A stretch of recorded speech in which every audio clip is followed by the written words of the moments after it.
transported all the marbles from the quarry by the river to the harbor, they made a big mistake. They built the marble workshops by the harbor. And when you chisel the marble, when you cut the marble, you get tons of marble dust. To get rid of the marble dust, you must be washing the area. They use tons of water every single day to wash the marble dust. And where this marble dust went into? To the harbor.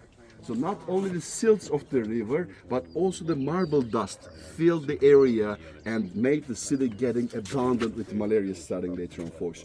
35 different marbles, this is local.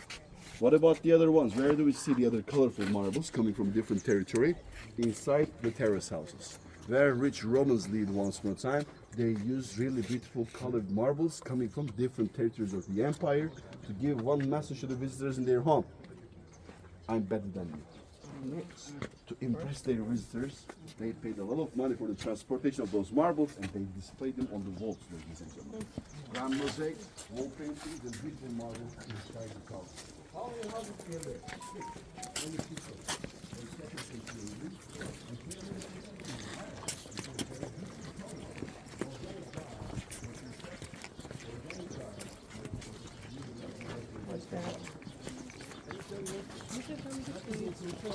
Just the roof of that is this membrane, special material we got from Lime, Ohio.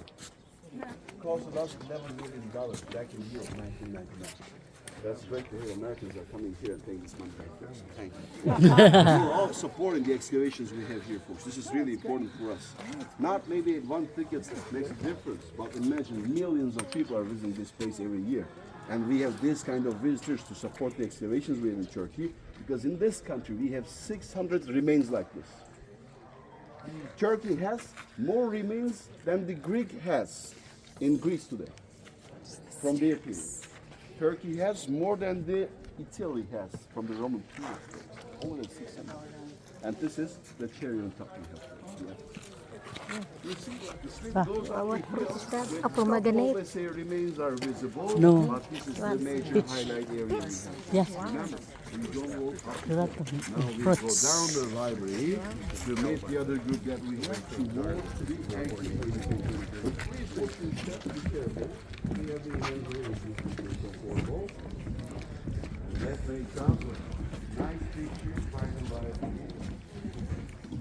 Say hi to these guard dogs.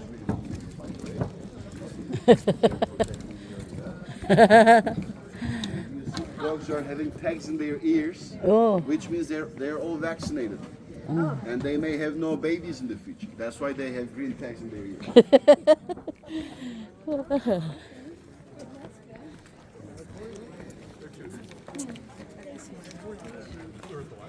When you're away from the library, it looks gorgeous. When you look at this. Look at this. What kind of technology they have imagined 1,900 years before to build something like this.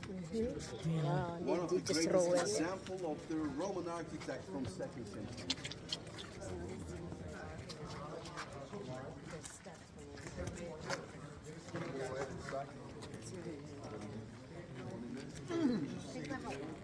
Supported by 2 slaves. These slaves are coming with their names. One in here in the bottom part, you see Mithridates. And the other one says Mazeus. 2 slaves. How come they can afford something gorgeous like this? Folks, they were the slaves of Emperor Augustus. You can see the name of Caesarus Augusti on the top of their names. Augustus set them free. And when you set your slave free, you pay for their services for the entire of their life. And you're an emperor, you pay better than the other masters. So with this money they got, they traveled to Ephesus, their homeland, and they wanted to come by building such a big item like this.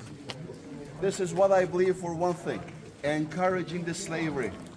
Imagine tons of slaves walking in the streets of Ephesus with their masters. They know that this is afforded by 2 slaves, and they just have one motivation to work harder. Because harder they work, better they serve, and better they get paid if they have the chance of being free one day. That's why you see emperors with their slaves, they pay the good money. This took just a little bit longer than your place. If we are all good, let's walk slowly into the agora. Where most stand most of the time is dimension is in translator.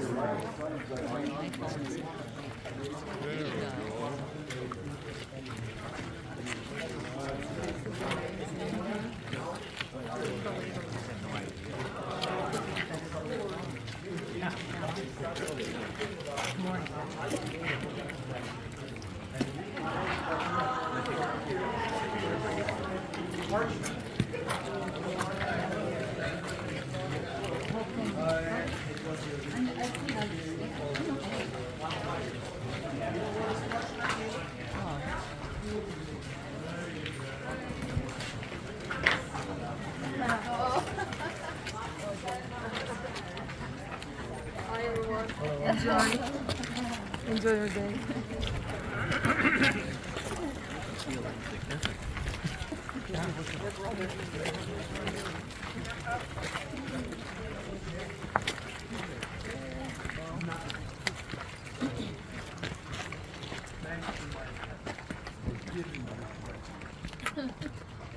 Look on this picture on the information board that we have shows you the square hole of construction in the border where we are right now, the marketplace.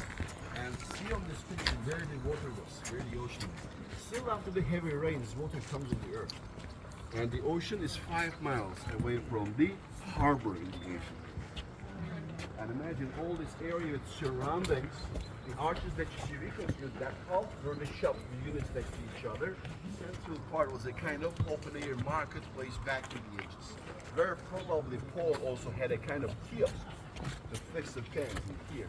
Because probably he had no chance to afford a big shop like that, but probably in the main part in here, he had one corner for himself. And imagine this was a really privilege for Paul and John.